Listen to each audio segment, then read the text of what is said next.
Here's a segment from a recent Gun Talk radio episode. You can listen to all the Gun Talk radio podcasts however you tune in, or check out guntalk.com for more. It's always fun when you find an author who you really enjoy reading.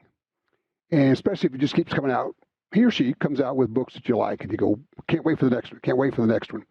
And that's the way it was when I started reading Jack Carr. And his books, the protagonist is James Reese, former SEAL. Well, it works out pretty nicely since Jack Carr himself is a former SEAL. He joins us right now. Jack, thanks for being with us. Congrats on the new book, man. Oh, thank you so much, and thanks for having me on. I always love talking to you, and I feel so fortunate that I get to have done one thing that I wanted to do with my life, which is serve our nation in the SEAL teams, and then now to be writing thrillers, which is the other thing that I wanted to do. So I feel extremely fortunate every single day. The new book is out in a couple of weeks. It's titled In the Blood. It is part of the series, the James Reese series. I guess what we ought to do, let's back all the way up, and you might just give people the cliff notes on your military service. Yeah, so I came in before September 11th and went through BUDS and made it to my first SEAL team in the pre-September 11th years. And then we thought we were going to be zipping all over the world doing secret missions from day one once we crossed that quarterdeck, but that wasn't the case.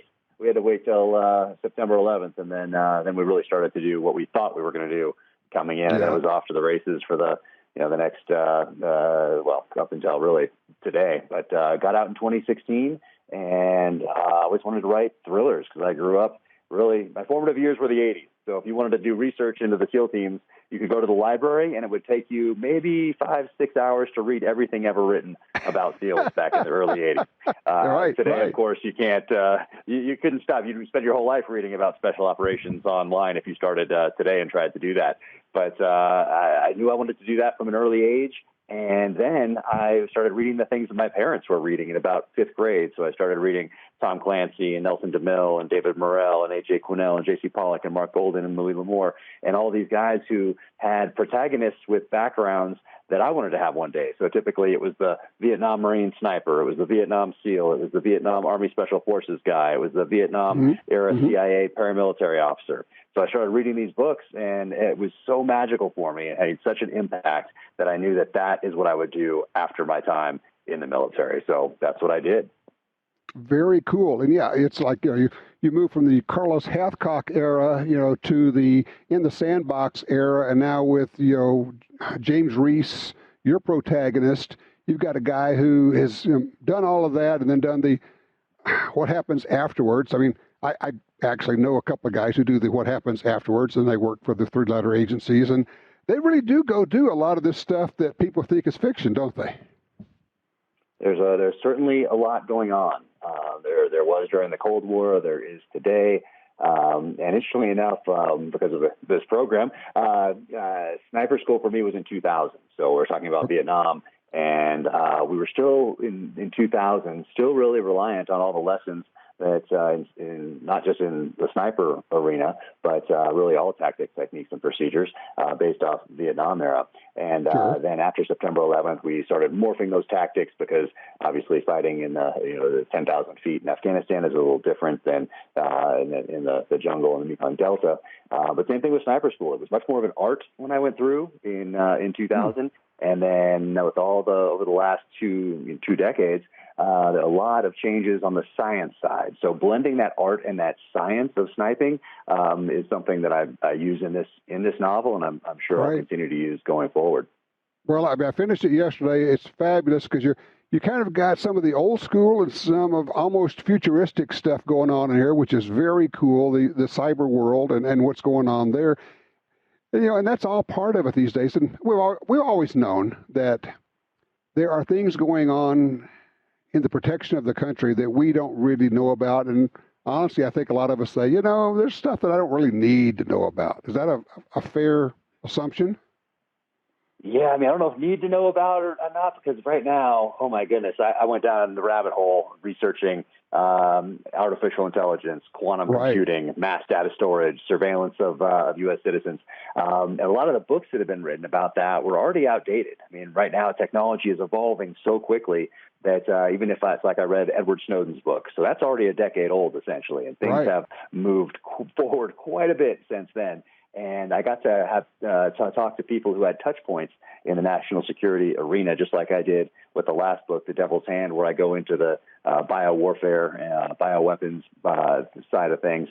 Well, everybody in those worlds, whether it's the bioweapons side of the house or this data collection side of the house with quantum computing and artificial intelligence, they all leave out something. So they don't want to cross any lines. They all leave out something. But if you talk to enough of them, you can put that puzzle together, kind of like a journalist would do. So what people read in the book, it borders on science fiction, but the people that I talked to in those worlds told me that, hey, we could tell you more, but it's going to put your book in the science fiction arena, section of the bookstore. So, so what people read realize that it's even further along than that. Yeah, it really is. Let me get you to hold on a second here. Quick break here. We're talking with Jack Carr. He is the author of the brand new, out in 2 weeks. You can actually pre-order it right now. The title of the book is In the Blood. It is really good. Just finished it. Really, actually couldn't put it down. When we come back, Jack's first book is now an Amazon Prime series starring Chris Pratt. I want to talk about what it's like being on the set when you are a gun guy and they're using the guns. How do we get it right? Our number here is 866-TALK-GUN. I'm Tom Gresham. Be right back with more Gun Talk. All right, back with you here. I'm Tom Gresham. We're talking with Jack Carr. He is the author of a number of novels. The latest one out in 2 weeks is In the Blood. It'll be out in 2 weeks. And actually, in 2 months from today, the new Amazon series breaks based on, Jack, your first book, the series, the Terminal List, starring Chris Pratt. You want to tell us about that and kind of what it's like being on the set when they're doing all of this? Oh, absolutely. That's right. It's May 1st. I hadn't even thought of that. 2 months to go. Yeah. Oh my gosh. It is. It's pretty surreal to walk on one of these sets, and especially when you have the exact person that you wanted to portray your character actually doing it, and you have the director, Antoine Fuqua, the only person you wanted to directing it. So it was an incredible experience. But what really stuck out to me was when I walked on how similar it was to a military operation. I didn't expect that, but you walked on and there's craft food services because you know what? You got to feed the troops, just like in the military. And then you have the explosives guy, just like in a platoon or a troop. You have your breacher, you have your explosives expert. So we have that same thing on set. We have the armorer on set, just like you would in a SEAL platoon or troop. And that person is checking the weapons in and out from the actors. And then you have the director, Antoine, who's like the commanding officer of the team, and he's setting that tone strategically for everything that happens. And then you have Chris Pratt, and he's like the troop commander, which is actually playing in the series, setting the tone tactically for everyone. So it was incredible to see. And because of COVID, we couldn't put Chris through a boot camp, but luckily he didn't really need it because he's very comfortable around firearms. So I definitely had the right person. And so on the set, I was very lucky that I had SEALs and Rangers there each and every day to make sure that the weapons handling was on point. Because sometimes, even if the weapons handling's on point, the camera's in the wrong direction, and it makes it look like it's not. And so there's a lot of that going on as well. So, but I could not be more thrilled with how things turned out. Chris absolutely crushed it. And weapons people are going to like this. You make a good point about the camera angle. I mean, I can't tell you how many times I've had people comment, because I've made a lot of TV shows about shooting and guns and a lot of videos, and people saying, oh, he was pointing that gun at somebody. You go, no, he really wasn't. But the camera angle can often make it look like that. Yeah. And sometimes I'm just left with saying, you just got to trust me on this. Trust me. We're not really pointing loaded, because we're using loaded guns on our shoots, and we're not really pointing loaded guns at people, and we're pretty careful about that. So when you're watching, and you're a gun guy, you hear all the comments of, God, they screwed that up. Why didn't they get that right? Yeah. And so you had to kind of bring a little bit of that to the thing, and you're watching it with your professional eye of, are they getting this stuff right? Oh, exactly. And of course, the novels are very gear centric because I'm a gear guy. Was before my time in the military. Was certainly during my time in the SEAL teams, and continue to be a gear person today. And you know when you see somebody walk up to a range and you can with 1 second once over seeing Yes. what they're carrying, how they're carrying it, what shoes they're wearing, pants, belt, everything tells you something about them. So it helps develop the character. So I use these things to develop characters in the novels, and the series was the same way. And it was interesting. There was no product placement paid for in the series, and I think that's very unusual in Hollywood. Yeah. So all of the gear, no one paid to have anything in this. It was all real and authentic, and so I think people will appreciate that as well, just knowing that a gun company or a knife company or whatever didn't pay to be in the show. It's Amazon realized how important that was to the characters, to the series, and kept it that way for this. So they went above and beyond, getting the exact rifles, and some things are a little different here and there, just because there's constraints, and some things you can't get, some things you can.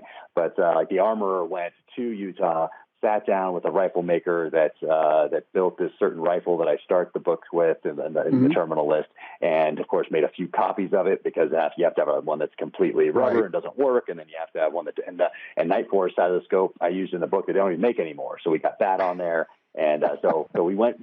So people should appreciate the details, I think. That's cool. Because I certainly do. We worked hard to get it right. In the latest book, In the Blood, I was laughing very early on in the book. You're talking about somebody's using a Jason Burton 1911. I'm thinking, wait, I know Jason. He makes those gorgeous. Yeah. And so as a result, you don't know this, but coming up, our next guest is going to be Jason Burton right behind you. That's awesome. Tell him I said hi. That's great. I love that guy. He's fantastic. Oh, he is. It's like, I asked him, I said, well, Jason, how could you get $8,000 for a 1911? He says, I just polish it till I can get $8,000 for it. It's simple. And he builds wonderful guns. He's being humble. Yes, yeah. We're is. working on a project together, actually. It's we're in the beginning stages of working on, he's working on, we're still looking for the right pistol to build out, but we're in the beginning stages of him working on something pretty special for me. So that's terrific. Yeah, and we've done videos with Jason, and he's not only as a gun builder, he's a competitor, he's an instructor, and unfortunately he's friends with Rob Latham, but I can forgive him a lot of things. So what are you going to do, right? What can you do? Yeah, exactly right. What great guy. Let me ask you a question. How do you stay up on all your gun stuff? Is it just because you're in it, or do you make a conscious effort to work at it?